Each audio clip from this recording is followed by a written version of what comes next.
नमः शिवाय। इस अध्याय के पाठ से पूर्व हमें देवी का ध्यान इस प्रकार करना चाहिए। मैं निरंतर अर्धनारीश्वर स्वरूप की शरण लेता हूँ। उनका स्वरूप गेंदे के फूल और सुवर्ण के समान रक्त पीत मिश्रित आभा से युक्त है। उनके 4 भुजाएं हैं जिनमें वे सुंदर अक्षसूत्र, माला, पाश, अंकुश धारण किए हुए हैं तथा एक वृद्ध वर देने की मुद्रा में है। उनके मस्तक पर अर्धचंद्र सुशोभित है और वे 3 नेत्रों से विभूषित हैं। राजा ने कहा, भगवन, आपने अभी अभी रक्त बीज के वध से संबंधित देवी का अद्भुत चरित्र सुनाया। अब मैं सुनना चाहता हूँ कि रक्त बीज के मारे जाने के बाद अत्यंत क्रोधित हुए शुंभ और निशुंभ ने क्या किया। ऋषि बोले, राजन, युद्ध में रक्त बीज और अन्य असुरों के मारे जाने पर शुंभ और निशुंभ का क्रोध सीमा से परे हो गया। अपनी विशाल सेना को इस प्रकार नष्ट होते देखकर निशुंभ अमर्ष से भरकर देवी की ओर दौड़ा। उसके साथ असुरों की प्रधान सेना थी। उसके आगे, पीछे और पार्श्व भाग में बड़े बड़े असुर थे जो क्रोध में ओंठ चबाते हुए देवी को मार डालने के लिए बढ़े। महापराक्रमी शुंभ भी अपनी सेना सहित मातृगणों से युद्ध करता हुआ क्रोधवश चंडिका को मारने के लिए आ लुटा। तब देवी और शुंभ निशुंभ के बीच भयंकर संग्राम छिड़ गया। दोनों दैत्य मेघों की भांति बाणों की वर्षा करने लगे, परंतु उनके चलाए हुए बाणों को चंडिका ने अपने बाणों से तुरंत काट डाला और शस्त्रों की वर्षा करके उन दोनों दैत्यपतियों के शरीरों में भी आघात पहुंचाया। तब निशुंभ ने पैनी तलवार और चमकती हुई ढाल लेकर देवी के श्रेष्ठ वाहन सिंह के मस्तक पर प्रहार किया। अपने वाहन को आहत देखकर देवी ने एक शरप्र नामक बाण से उसकी तलवार तत्काल काट डाली और उसकी ढाल, जिसमें 8 चंद्र जड़े थे, उसे भी खंड खंड कर दिया। ढाल और तलवार टूट जाने पर उस असुर ने शक्ति भाला चलाया, परंतु सामने आने पर देवी ने अपने चक्र से उसे भी 2 टुकड़ों में काट डाला। अब निशुंभ क्रोध से जल उठा और देवी को मारने के लिए शूल उठाया, किंतु समीप आते ही देवी ने उसे मुक्के से मारकर चूर चूर कर दिया। तब उसने गदा उठाकर चंडिका पर प्रहार किया, परंतु वह भी देवी के त्रिशूल से कटकर भस्म हो गई। तदनंतर दैत्यराज निशुंभ को परशु फरसा हाथ में लेकर आते देख देवी ने अपने बाणों के प्रहार से उसे घायल कर धरती पर गिरा दिया। उस भयंकर और पराक्रमी भाई निशुंभ के धराशायी हो जाने पर शुंभ को बड़ा क्रोध आया और वह अंबिका का वध करने के लिए आगे बढ़ा। रथ पर बैठे हुए ही उत्तम अस्त्र शस्त्रों से सुशोभित अपनी विशाल 8 अनुपम भुजाओं से उसने समूचे आकाश को ढक लिया और अद्भुत शोभा पाने लगा।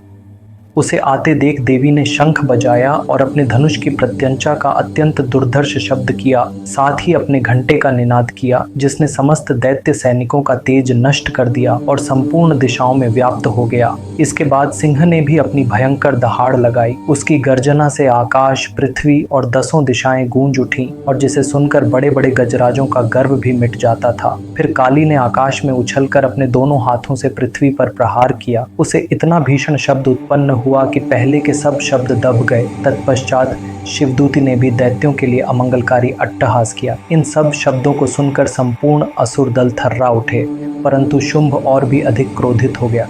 उसी समय देवी ने शुंभ को लक्ष्य करके कहा, हे दुरात्मन, ठहर ठहर। तभी आकाश में खड़े हुए देवता एक स्वर से पुकार उठे, जय हो शुंभ। वहां आकर अग्नि ज्वालाओं के समान अत्यंत भयानक शक्ति लेकर दौड़ा।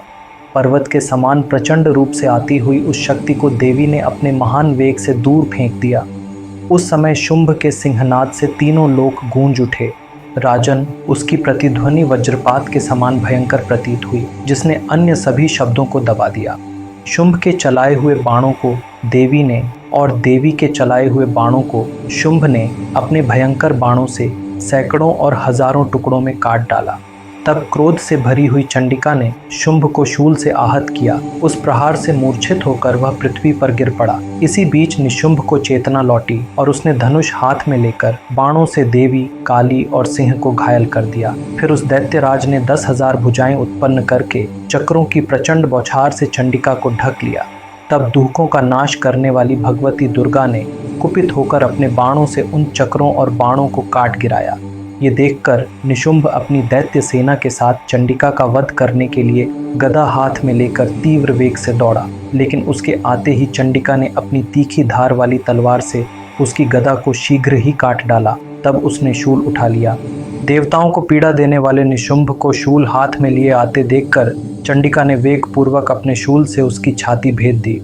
शूल से विदीर्ण हो जाने पर उसकी छाती से एक दूसरा महाबली और महापराक्रमी पुरुष प्रकट हुआ, जो कहने लगा, मैं खड़ा हूँ, मैं खड़ा हूँ। उसकी बात सुनकर देवी ठठाकर हंस पड़ी और अपनी खड्ग से उसका मस्तक काट डाला। वह पृथ्वी पर गिर पड़ा। इसके बाद सिंह अपनी दाढ़ों से असुरों की गर्दनें कुचल कर खाने लगा। यह अत्यंत भयानक दृश्य था। उधर काली और शिवदूती भी अन्य अनेक दैत्यों का भक्षण करने लगी। कौमारी की शक्ति से विदीर्ण होकर असंख्य महादैत्य नष्ट हो गए। ब्रह्माणी के मंत्रपूत जल से अनेक दैत्य निस्तेज होकर भाग खड़े हुए।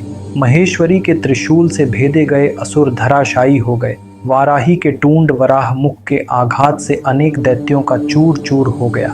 वैष्णवी ने अपने चक्र से दानवों को टुकड़े टुकड़े कर डाला। इंद्राणी के वज्र से भी असंख्य असुर मारे गए। कुछ दैत्य युद्ध में नष्ट हो गए, कुछ भाग खड़े हुए और अनेक काली, शिवदूती और सिंह के ग्रास बन गए। इस प्रकार श्री मार्कंडेय पुराण के सावर्णिक मनवंतर की कथा में देवी महात्म्य का 9वां अध्याय निशुंभ वध समाप्त हुआ। यह दुर्गा सप्तशती आपके लिए है। यदि आप अपने जीवन में स्थिरता, सुरक्षा और शक्ति चाहते हैं, आध्यात्मिक साधना में गहराई लाना चाहते हैं, देवी दुर्गा की कृपा से जीवन के हर क्षेत्र में विजय पाना चाहते हैं, तो इस चैनल को अभी सब्सक्राइब करें, बेल आइकन दबाएं और आरंभ करें एक ऐसी यात्रा जो आपकी चेतना को शक्ति, करुणा और ज्ञान से भर देगी। नमः शिवाय।